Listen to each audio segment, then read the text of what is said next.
हमारे सभी प्यारे मित्रों, सभी का दिल खोल के जी स्टैंडिंग पे आप सभी का स्वागत है।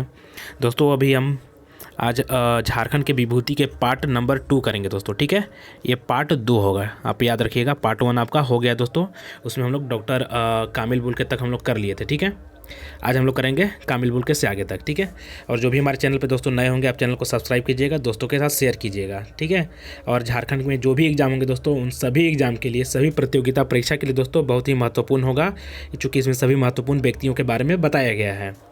तो देखिए दोस्तों, हम लोग कल तो लांस नायक अल्बर्ट टेका भी कर लिए थे, दीवा किस्म कर लिए थे, अपना मामा भांजा थे दोस्तों ये। ठीक है, और हम लोग रानी सर्वेश्वरी के बारे में, शरद चंद्र राय के बारे में कर लिए थे। ठीक है, नृपेंद्र नाथ सादे हो गया था, राधा कृष्ण हो गया था दोस्तों, और डॉक्टर कामिल बुल्के यहाँ तक हम लोग कर लिए थे।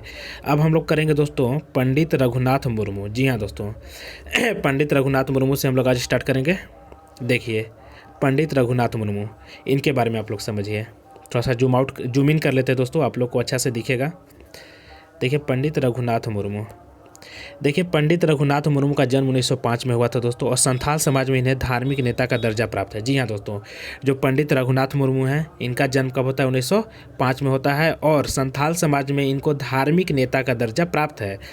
देखिए जो हैं आपका पंडित रघुनाथ मुर्मू, ये 1941 में संथाली भाषा के लिए ओलचिकी लिपि का आविष्कार किए थे, और मयूरभंज आदिवासी सभा ने पंडित रघुनाथ मुर्मू को गुरु गोमके की उपाधि प्रदान की है। गुरु गोमके का मतलब होता है दोस्तों महान शिक्षक। ठीक है, मतलब कि दोस्तों जो भी मयूरभंज के जो आदिवासी महासभा है, वे पंडित रघुनाथ मुर्मू को महान शिक्षक मानते हैं, महान शिक्षक की उपाधि दी है वह सभी। ठीक है, आगे देखिए क्या बोलते हैं कि गुरु गोमके ने भाषा के माध्यम से संस्कृति एकता के लिए लिपि के द्वारा जो आंदोलन चलाया वह ऐतिहासिक माना जाता है। जी हाँ दोस्तों, जो गुरु गोमके हैं, ठीक है, गुरु गोमके ने दोस्तों भाषा के माध्यम से संस्कृति एकता के लिए लिपि के द्वारा जो आंदोलन चलाया, ठीक है, वह ऐतिहासिक माना जाता है। ठीक है, अब देखिए संथाली, जो प्रथम संथाली साहित्यक नाटक का लेखन रघुनाथ मुर्मू द्वारा किया गया, इस नाटक का शीर्षक था बिदु चांदन। जी हाँ दोस्तों, बिदु चांदन। इसका प्रथम प्रकाशन 1942 में उड़िया लिपि में हुआ, तथा दूसरी बार 1947 में से बांग्ला लिपि में प्रकाशित किया गया। इसे संथाली साहित्य का अमूल्य निधि कहा जाता है। जी हाँ दोस्तों, 1947 में बांग्ला लिपि में, और 1942 में दोस्तों किस में हुआ? उड़िया लिपि में, याद रखिएगा आप लोग। अब देखिए, जो रघुनाथ मुर्मू ने, ठीक है, खेरवार वीर नामक दूसरा नाटक 1952 में लिखा। इस नाटक में मानवों और दानवों के संघर्ष का चित्रण है, साथ ही इसमें संथालों के कल्पित आदि पुरुष वीर खेरवार का भी चित्रण किया गया है दोस्तों। चलिए यहाँ से अब हम लोग आगे देखते हैं। देखिए दोस्तों, चलिए ये तो हो गया कामिल बुल्के हो गया। देखिए दोस्तों, अब हम लोग करेंगे डॉक्टर सुरेश कुमार के बारे में। ठीक है, देखिए डॉक्टर सुरेश कुमार ये कौन थे दोस्तों? काफ़ी अच्छा नाम है दोस्तों, डॉक्टर सुरेश कुमार। देखिए डॉक्टर सुरेश कुमार सिंह भारतीय प्रशासनिक सेवा के अधिकारी थे, मतलब एक IAS यानी इंडियन एडमिनिस्ट्रेशन सर्विस में ये काम कर रहे थे। ठीक है, ये काम कर रहे होंगे। इन्होंने झारखंड विषयक अनेक पुस्तकों की रचना करी है दोस्तों। ठीक है, किसने? डॉक्टर सुरेश कुमार। ठीक है, डॉक्टर कुमार सुरेश सिंह। देखिए इनकी PhD शोध का विषय बिरसा मुंडा था। जी हाँ दोस्तों, इनके जो PhD में देखिए दोस्तों, वहाँ पे शोध होता है, रिसर्च होता है, और रिसर्च करने के लिए कोई टॉपिक आपको चाहिए। कोई दोस्तों रामायण पे करता है, राम पे करता है, तो ये बिरसा मुंडा पे किए हैं। ठीक है, एवं उनका नेतृत्व था। जी हाँ दोस्तों, जो कुमार सुरेश सिंह है, ठीक है, कुमार सुरेश सिंह, इनका जो PhD का जो टाइटल है, ठीक है, बिरसा मुंडा एवं उनका नेतृत्व।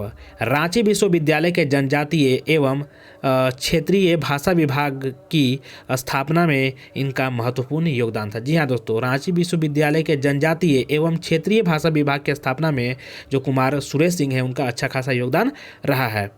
कुमार सुरेश सिंह का छोटा नागपुर कमिश्नर के पद पर रांची विश्वविद्यालय के कुलपति, जी हाँ दोस्तों, रांची विश्वविद्यालय के कुलपति के रूप में, तथा एंथ्रोपोलॉजिकल, ठीक है, सर्वे ऑफ इंडिया के अध्यक्ष पद पर इनका योगदान, ठीक है, सराहनीय रहा। और क्या है दोस्तों, देखिएगा कि कुमार सुरेश सिंह की रचनाओं में कॉलोनियल ट्रांस, ठीक है, formation of tribal society in middle India, famine in India, the people of India आदि शामिल है दोस्तों। क्या क्या है कुमार सुरेश सिंह की जो रचना है उसमें क्या क्या है? कॉलोनियल, एक बार देखिए दोस्तों कलर चेंज करके, ठीक है, क्या क्या दोस्तों देखिए, कॉलोनियल ट्रांस, ठीक है, formation of tribal society in middle India, क्या है दोस्तों, एक बार फिर से देखिए, colonial transformation of tribal society in middle India, और दूसरा क्या है दोस्तों, फेमिन इन इंडिया, ठीक है, क्या है, फेमिन इन इंडिया, और फिर अगला क्या है, द पीपल ऑफ इंडिया। ये सभी क्या है दोस्तों, कुमार सुरेश सिंह की रचनाएं हैं। आगे देखिए, अब आगे आता है दोस्तों सुधेंद्र नारायण सिंह, याद रखिए सुधेंद्र नारायण सिंह। देखिए सरायकेला राजघराने में, ठीक है, पल्लवित हुई छऊ नृत्य शैली का सर्वप्रथम प्रदर्शन 1938 में यूरोप में सरायकेला के राजकुमार सुधेंद्र नारायण सिंह ने करवाया था। जी हाँ दोस्तों, ये करवाए थे, ठीक है, और संगीत कला अकादमी द्वारा सम्मानित किया गया। याद रखिए सुधेंद्र नारायण सिंह, सुधेंद्र नारायण सिंह क्या दोस्तों, सरायकेला राजघराने में पल्लवित हुई छऊ नृत्य शैली का सर्वप्रथम प्रदर्शन 1938 में यूरोप में सरायकेला के राजकुमार सुधेंद्र नारायण सिंह देव ने कराया था। इन्हें संगीत कला अकादमी द्वारा सम्मानित किया गया। आगे देखिए इनके बारे में कि छऊ नृत्य सामरिक भंगिमाओं और नृत्य का मिश्रण है।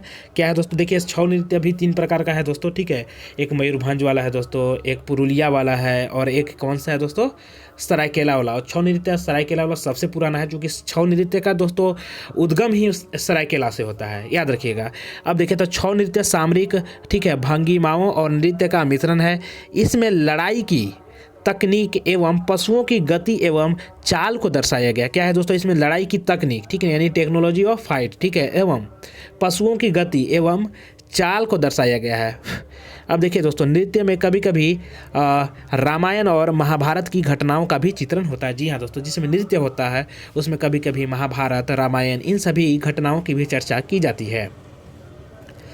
अब आगे बढ़ते हैं हम लोग दोस्तों और देखेंगे हम लोग पीएन बोस के बारे में। पीएन बोस आखिर कौन थे दोस्तों, याद रखिए पीएन बोस झारखंड के विभूति हैं जो पीएन बोस, याद रखिए पीएन बोस, इनके बारे में भी हम लोग चर्चा करेंगे दोस्तों। पीएन बोस तो जमशेदजी टाटा ने 1907 में लोहा उत्पादन कंपनी टिस्को की स्थापना, ठीक है, साक्षी में, साक्षी कहाँ है दोस्तों, जमशेदपुर में, ठीक है, साक्षी जो गाँव है वहाँ पे, ठीक है, पीएन बोस के शोध निष्कर्ष के आधार पर की थी। जी हाँ दोस्तों, पीएन बोस के शोध निष्कर्ष के आधार पर किए थे, और ये भारत के प्रसिद्ध भूगर्भ शास्त्री थे। कौन भूगर्भ शास्त्री थे दोस्तों, तो पीएन बोस।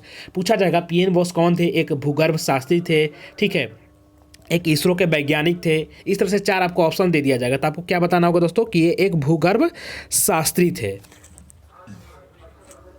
आगे देखिए दोस्तों, मयूरभंज के गुरु महिबानी स्थित लोहे के खान का सर्वप्रथम पता पीएन बोस ने लगाया था। जी हाँ दोस्तों, मयूरभंज जो कि उड़ीसा में है, जहाँ से कि हमारी जो अभी राष्ट्रपति हैं द्रौपदी मुर्मू वहीं से आती हैं, ठीक है। तो मयूरभंज के गुरु महिबानी स्थित लोहे के खान का सर्वप्रथम पता पीएन बोस ने लगाया था। इनका पूरा नाम प्रमाथ नाथ बोस था। पीएन बोस का पूरा नाम क्या है दोस्तों, प्रमाथ नाथ बोस।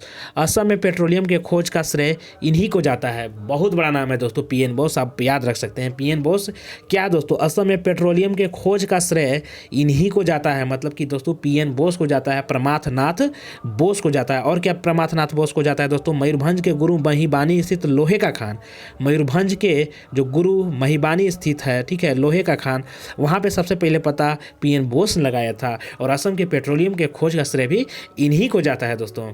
और जमशेद जी का भी दोस्तों साथ देने वाले, और 1907 में दोस्तों जो साक्षी में, ठीक है, टिस्को का स्थापना किया गया, उसमें भी इन्हीं का हाथ होता है। किसका, पीएन बोस का।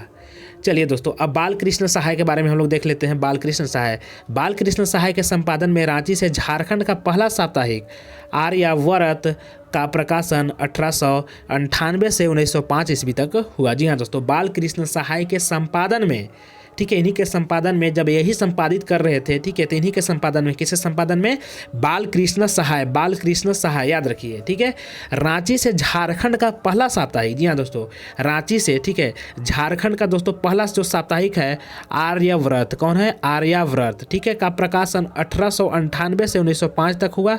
ये 20वीं सदी के उत्तरार्ध के प्रसिद्ध पत्रकार, लेखक और समाज सुधारक थे। कौन, बालकृष्ण सहाय। जी हाँ दोस्तों, बालकृष्ण सहाय 20वीं सदी के उत्तरार्ध के प्रसिद्ध पत्रकार, लेखक और समाज सुधारक थे। आगे देखेंगे दोस्तों, अब हम लोग देख लिए बालकृष्ण सहाय। अब देखेंगे नागरमल मोदी। जी हाँ दोस्तों, नागरमल मोदी के बारे में चर्चा करेंगे। देखिए, नागरमल मोदी उत्तराखंड में स्वदेशी आंदोलन प्रारंभ करने वाले प्रमुख लोगों में से एक हैं। जी हाँ दोस्तों, नागरमल मोदी झारखंड में स्वदेशी आंदोलन प्रारंभ करने वाले प्रमुख लोगों में से एक हैं और रांची के मारवाड़ी समाज में आधुनिक शिक्षा का प्रचार प्रसार करने वाले व्यक्ति के रूप में इन्हें जाना जाता है। किसको दोस्तों? नागरमल मोदी को। जी हाँ दोस्तों, नागरमल मोदी झारखंड में स्वदेशी आंदोलन प्रारंभ करने वाले प्रमुख लोगों में से एक हैं और रांची के मारवाड़ी समाज में आधुनिक शिक्षा का प्रचार प्रसार करने वाले व्यक्ति के रूप में इनको जाना जाता है। किसको दोस्तों? तो नागरमल मोदी को।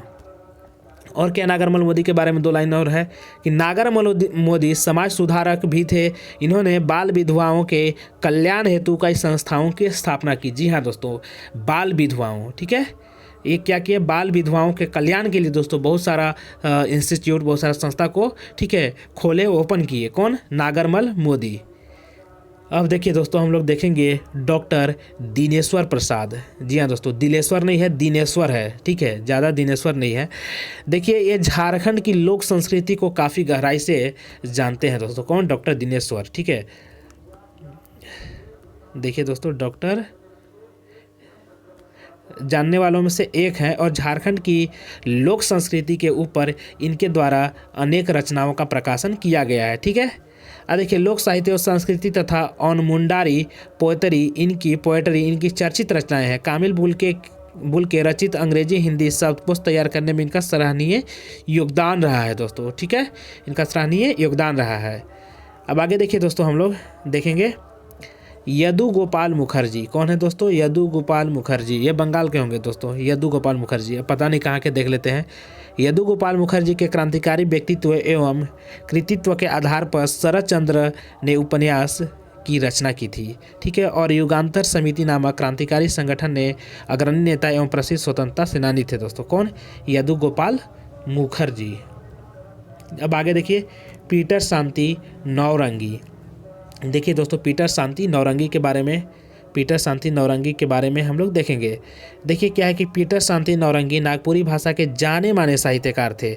जी हाँ दोस्तों, पीटर शांति नौरंगी, याद रखिए, पीटर शांति नौरंगी। ये कौन थे? तो ये नागपुरी भाषा के जाने माने साहित्यकार थे। इन्होंने 1950 ईस्वी में सिंपल सदानी ग्रामर, ठीक है, एक सिंपल सदानी ग्रामर तथा नागपुरी सदानी बोली व्याकरण की रचना की। कौन? पीटर शांति नौरंगी। जी हाँ दोस्तों, पीटर शांति नौरंगी के द्वारा क्या किया गया दोस्तों कि 1950 ईस्वी में एक सिंपल सदानी ग्रामर तथा नागपुरी सदानी बोली व्याकरण की रचना की गई। और क्या है दोस्तों कि नागपुरी भाषा और साहित्य के विकास हेतु इनका योगदान उल्लेखनीय है। किसका? पीटर शांति नौरंगी का दोस्तों। नागपुरी भाषा और साहित्य के विकास के लिए इनका काफ़ी अच्छा योगदान माना जाता है दोस्तों। किसका? पीटर शांति नौरंगी का। अब देखिए दोस्तों, जगदीश त्रिगुणायत, इनके बारे में देखिए, जगदीश त्रिगुणायत हिंदी और मुंडारी भाषा के प्रसिद्ध साहित्यकार थे। जी हाँ दोस्तों, जगदीश जो त्रिगुणायत हैं, ये हिंदी और मुंडारी भाषा के प्रसिद्ध साहित्यकार थे। 1957 ईस्वी में रचित बज रही बांसुरी और अरुणोदय इनकी चर्चित रचनाएं हैं दोस्तों, ठीक है। किसका? तो जगदीश त्रिगुणायत का। कौन कौन सा? बज रही बांसुरी। जी हाँ दोस्तों, जब हम लोग करते हैं दोस्तों जय जगदीश सहारे, ठीक है, तो हम लोग बांसुरी बजाते हैं, तो वही बोल रहा है कि बज रही है बांसुरी। जब हम लोग जगदीश का नाम ले रहे हैं दोस्तों, तो जगदीश त्रिगुणायत, बज रही बांसुरी और अरुणोदय इनकी चर्चित रचना है दोस्तों। किसका है? जगदीश त्रिगुणायत का, याद रखिए। अब हम लोग कार्तिक उरांव के बारे में दोस्तों, कार्तिक उरांव के बारे में आप लोग देखे होंगे दोस्तों, कार्तिक उरांव चौक, ठीक है। देखिए, कार्तिक उरांव का जन्म रांची में दोस्तों, कार्तिक उरांव चौक हरमू रोड में।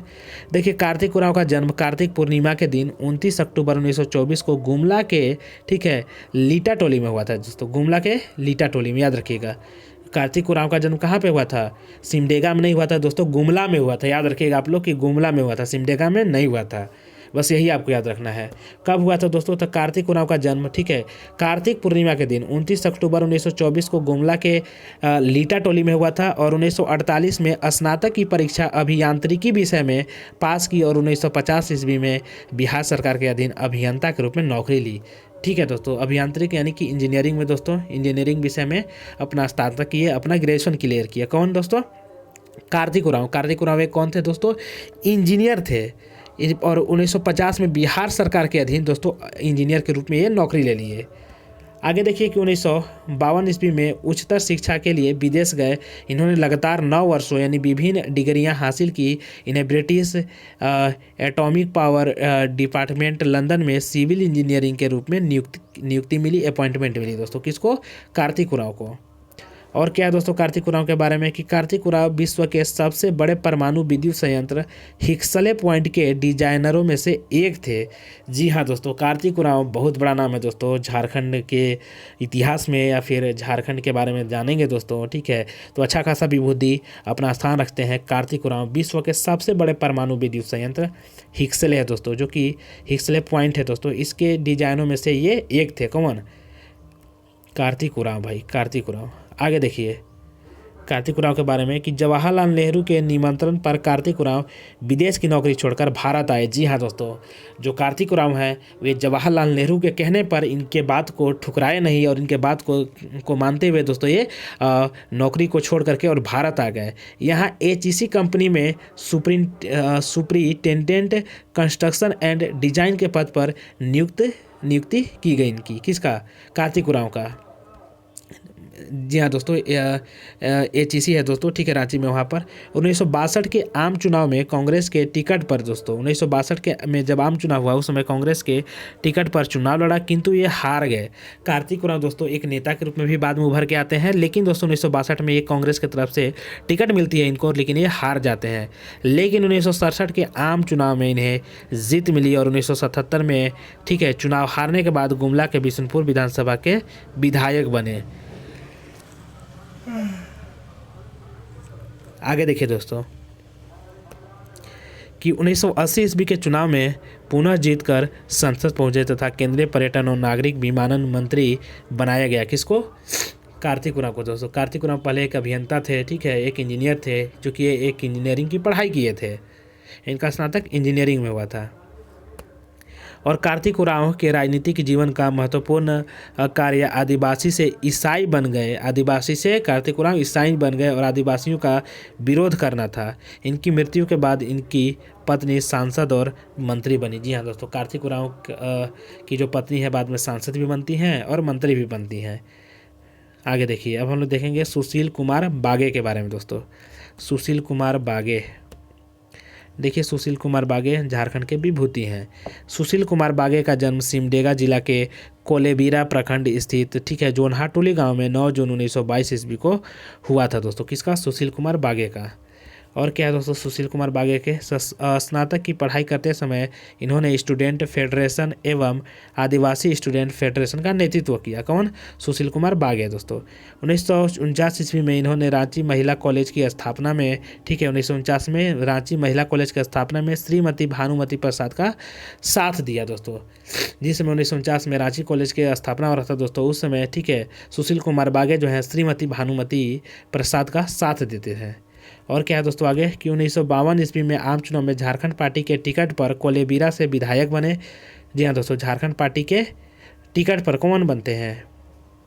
सुशील कुमार बागे। और 1952 से 62 तक बिहार विधानसभा में विपक्ष के नेता बने। सुशील कुमार बागे के हैं दोस्तों 1952 से 62 तक बिहार विधानसभा में विपक्ष के नेता बने। और इन्होंने बिहार विधानसभा में 17 बार झारखंड अलग राज्य का प्रस्ताव रखा दोस्तों। कितना बार? 17 बार झारखंड अलग राज्य का प्रस्ताव रखने वाले कार्तिक उरांव नहीं दोस्तों, सुशील कुमार बागे। इन्होंने सरकार की गलतियों पर भी निर्भीक टिप्पणी की थी। कौन? सुशील कुमार बागे दोस्तों। आगे देखिए दोस्तों, ठेबले उरांव के बारे में हम लोग देखते हैं। ठेबले उरांव ने 1915 में, दोस्तों जो भी हमारे चैनल पर नए होंगे आप चैनल को प्लीज़ सब्सक्राइब कर दीजिएगा, दोस्तों के साथ शेयर कर दीजिएगा और लाइक कमेंट करना तो होगा, बनता ही है दोस्तों। कमेंट करके जरूर बताइएगा कि सेशन कैसा लग रहा है आपको। देखिए ठेबले उरांव ने 1915 ईस्वी में छोटा नागपुर 29 समाज की स्थापना की। जी हाँ दोस्तों, छोटा नागपुर जो 29 समाज है, ठीक है, बार बार क्वेश्चन पूछा जाता है कि इसकी स्थापना कौन की है, तो ठेबले उरांव किए थे दोस्तों। कौन किए थे? ठेबले उरांव। याद रखिएगा, ठेबले उरांव के द्वारा किया जाता है। ठेबले उरांव ने 1915 में छोटा नागपुर 29 समाज की स्थापना की और ये प्रसिद्ध समाज सेवी और स्वतंत्रता सेनानी थे दोस्तों। कौन? ठेबले उरांव। और छोटा नागपुर 29 समाज, देखिए दोस्तों, छोटा नागपुर 29 समाज की सदस्यता केवल आदिवासियों तक सीमित थी। जी हाँ दोस्तों, छोटा नागपुर जो 29 समाज है, ठीक है, इसकी सदस्यता केवल आदिवासियों तक सीमित थी। और इस समाज के आदिवासियों के लिए, इस समाज के दोस्तों आदिवासियों के लिए राम नारायण सिंह 1925 ईस्वी में 1947 ईस्वी तक हजारीबाग जिला कांग्रेस के अध्यक्ष तथा 1927 ईस्वी बिहार विधानसभा सदस्य चुने गए। कौन? राम नारायण सिंह। ठीक है, आगे देखिए दोस्तों कि 1936 ईस्वी में गोमिया के, ठीक है, बोरोगेरा गांव में, ठीक है, बंगम मणि के नेतृत्व में हजारों संथालों की सभा हुई थी। इस सभा को राम नारायण सिंह ने संबोधित किया था। याद रखिएगा। अब हम लोग देखेंगे दोस्तों आगे। देखिए दोस्तों, अब हम लोग आगे बढ़ते हैं और आगे बढ़ने के बाद देखेंगे हम लोग किसके बारे में? मुकुटधारी सिंह। मुकुटधारी सिंह है दोस्तों, देखिए, ठीक है, देश की स्वतंत्रता के लिए चल रहे आंदोलन के दौरान इन्होंने मजदूरों की समस्याओं को प्रमुखता से उठाया था। कौन? मुकुटधारी सिंह। चूंकि दोस्तों मजदूरों की समस्याओं को अगर प्रमुखता से उठाएंगे मुकुटधारी सिंह, तो इनका नाम तो अच्छा खासा होगा ही, याद रखिएगा। मुकुटधारी सिंह जो कि मुकुट लगाते हैं दोस्तों, ठीक है, मुकुट लगाते थे, वे मजदूरों की समस्याओं को, ठीक है, प्रमुखता से उठाए थे। और मुकुटधारी सिंह प्रसिद्ध स्वतंत्रता सेनानी, पत्रकार और मजदूर नेता थे। क्या थे दोस्तों? ये मजदूर नेता थे, पत्रकार थे और स्वतंत्रता सेनानी थे। आगे देखिए दोस्तों, साप्ताहिक युगांतर नामक पत्र का संपादन इनके द्वारा किया जाता था। किसके द्वारा किया जाता था दोस्तों? तो मुकुटधारी सिंह के द्वारा। कौन सा दोस्तों? साप्ताहिक युगांतर नामक पत्रिका का संपादन इनके द्वारा किया जाता था। ठीक है, और आपातकाल के दौरान युगांतर में सरकार का विरोध के कारण इन्हें जेल भी जाना पड़ा था दोस्तों। यानी युगांतर माने दोस्तों आने वाले समय में जब ये सरकार का विरोध कर रहे थे, देखिए दोस्तों पत्रकार हैं तो पक्ष विपक्ष तो लिखेंगे ही, तो जिसके कारण कि इनको जेल भी जाना पड़ा मुकुटधारी सिंह को। मुकुटधारी सिंह एक संपादक, समाज सेवी, ये सब थे। आगे देखिए दोस्तों, नारायण जी जनजातियों के मध्य महात्मा गांधी के रचनात्मक विचार के प्रचार एवं प्रसार हेतु आदिम जाति सेवा मंडल के माध्यम से महत्वपूर्ण कार्य किया। जी हाँ दोस्तों, नारायण जी जनजातियों के माध्यम से, जनजातियों के मध्य दोस्तों, महात्मा गांधी के रचनात्मक विचार के प्रचार एवं प्रसार हेतु, महात्मा गांधी के ने जो रचना करा था दोस्तों अपना विचार के लिए को, ठीक है, उसके प्रचार के लिए नारायण जी जनजातियों के मध्य जाते थे एवं आदिम जनजाति के सेवा मंडल के माध्यम से ये महत्वपूर्ण कार्य किए थे। और ये एक प्रसिद्ध स्वतंत्रता सेनानी थे। कौन? नारायण जी एक प्रसिद्ध स्वतंत्रता सेनानी थे। इनके द्वारा ग्राम निर्माण नामक पत्र का संपादन किया जाता था। जी हाँ दोस्तों, ये किसके द्वारा? नारायण जी के द्वारा दोस्तों ग्राम निर्माण नामक पत्र का संपादन किया जाता था। अब देखिए दोस्तों, हवलधारी राम गुप्त हलधर। हवलधारी राम गुप्त झारखंड के प्रसिद्ध साहित्यकार और आरंभिक कहानीकार हैं। ये पलामू हिंदी साहित्य सम्मेलन के संस्थापक अध्यक्ष थे दोस्तों। कौन? हवलधारी राम गुप्त, या फिर इनको हलधर बोलिएगा आप। ठीक है, इनके द्वारा दोस्तों, किसके द्वारा? हलधर के द्वारा। इनके द्वारा वैश्य समाज में समाज सुधार संबंधी अनेक कार्य किए गए। इनकी चर्चित पुस्तक पलामू का इतिहास है दोस्तों। तो हलधर के बारे में दोस्तों, हलधर के बारे में आप लोग देख लिए। इनका जो एक पुस्तक है दोस्तों पलामू का इतिहास, चर्चित पुस्तक है पलामू का इतिहास, इसको आप लोग भी पढ़िएगा, क्योंकि पलामू से हम भी है दोस्तों, हम भी पढ़ने का प्रयास करेंगे। सरस्वती देवी स्वतंत्रता सेनानी है दोस्तों, बहुत अच्छा नाम है दोस्तों, झारखंड की अच्छी खासी महिला माने जाने वाली सरस्वती देवी, इनके बारे में हम लोग पढ़ेंगे। देखिए सरस्वती देवी के बारे में। सरस्वती देवी जानी मानी महिला स्वतंत्रता सेनानी थी। ठीक है, स्वतंत्रता आंदोलन में जेल जाने वाली हजारीबाग की पहली महिला थी दोस्तों। ठीक है, सरस्वती देवी कौन थी दोस्तों? तो पहली महिला, ठीक है, पहली महिला नहीं, महिला स्वतंत्रता सेनानी थी। और क्या है दोस्तों कि जेल जाने वाली दोस्तों, ठीक है, हजारीबाग की पहली महिला थी दोस्तों, याद रखिएगा। और नमक सत्याग्रह के दौरान हजारीबाग जिला कांग्रेस कमेटी के ये क्या होती हैं? अध्यक्ष होती हैं दोस्तों। देखिए क्या रहती हैं दोस्तों? अध्यक्ष होती हैं। और सरस्वती देवी को गिरफ्तार कर लिया जाता है एवं 6 महीने कैद की सज़ा दे दी जाती है। 11 अगस्त 1942 को हजारीबाग में सरस्वती देवी के नेतृत्व में विशाल जनसभा का आयोजन किया जाता है और इसी दिन इनको गिरफ्तार कर भागलपुर जेल भेज दिया जाता है दोस्तों, भागलपुर जेल। लेकिन दोस्तों 12 अगस्त को, ठीक है, 12 अगस्त 1942 ईस्वी को सरस्वती देवी को भागलपुर जेल ले जाया जा रहा था। तब छात्रों ने धावा बोलकर इन्हें पुलिस हिरासत से छुड़ा लिया था। लेकिन दोस्तों फिर से अगला दिन जब यह इसी तरह से कर रही थी, ठीक है, जनसभा, वहाँ पे इनको गिरफ्तार करके और भागलपुर जेल भेज दिया जाता है। देखिए अब सावित्री पूर्ति के बारे में लोग देखते हैं दोस्तों। सावित्री पूर्ति,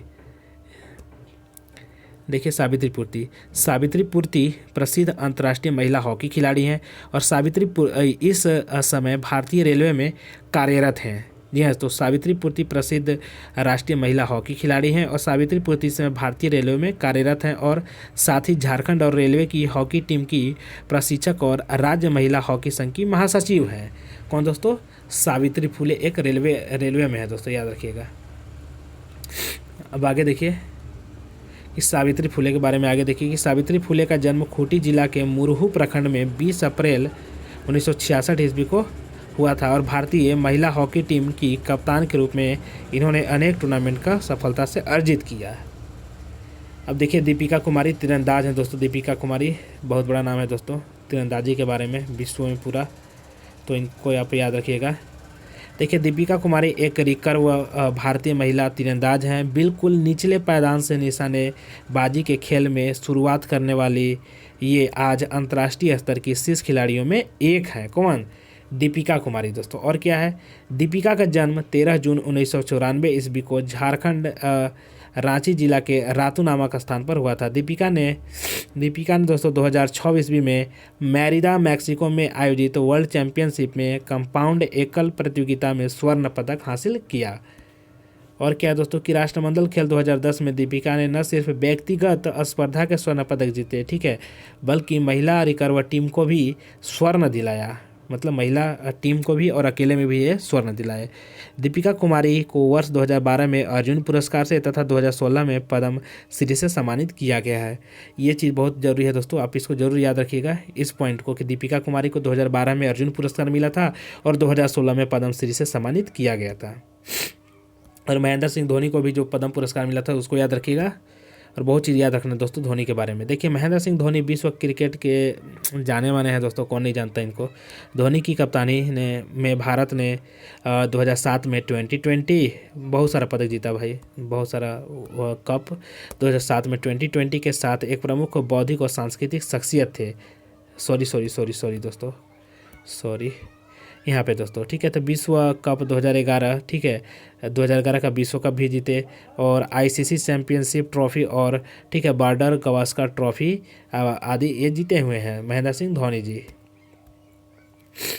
देखिए महेंद्र सिंह धोनी को वर्ष 2008 में राजीव गांधी खेल रत्न पुरस्कार, याद रखिएगा इस लाइन को कि इनको 2008 में राजीव गांधी खेल रत्न पुरस्कार और 2009 में पद्मश्री सम्मान से इनको सम्मानित किया गया है। किसको? महेंद्र सिंह धोनी को।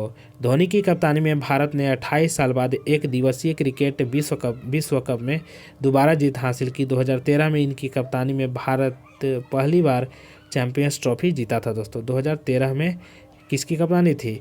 महेंद्र सिंह धोनी की कप्तानी में दोस्तों। तो चलिए दोस्तों आज हम लोग यहीं तक रहते हैं महेंद्र सिंह धोनी तक, लेकिन थोड़ा सा और आगे है, पढ़ ही लेते हैं। देखिए धोनी ने 2014 में टेस्ट क्रिकेट की कप्तानी के साथ अलविदा कहा और धोनी ने लगातार दूसरी बार क्रिकेट विश्व कप 2015 में भारत का नेतृत्व किया। महेंद्र सिंह धोनी ने 4 जनवरी 2017 को भारतीय एक दिवसीय अंतर्राष्ट्रीय और 2020 अंतर्राष्ट्रीय टीम की कप्तानी भी छोड़ दी दोस्तों। आगे देखिए, और इन्होंने 15 अगस्त 2020 को अंतर्राष्ट्रीय क्रिकेट के सभी प्रारूपों से संन्यास ले लिए। कौन? महेंद्र सिंह धोनी। तो चलिए दोस्तों आज के सेशन को हम लोग यहीं पे समाप्त करते हैं। आप लोग को कैसा लगा सेशन कमेंट करके बताइएगा और चैनल को दोस्तों सब्सक्राइब कर लीजिएगा, अपने दोस्तों के साथ शेयर कर दीजिएगा। कल हम लोग सिमोन उरांव से स्टार्ट करेंगे। तब तक के लिए दोस्तों जय हिंद, जय भारत।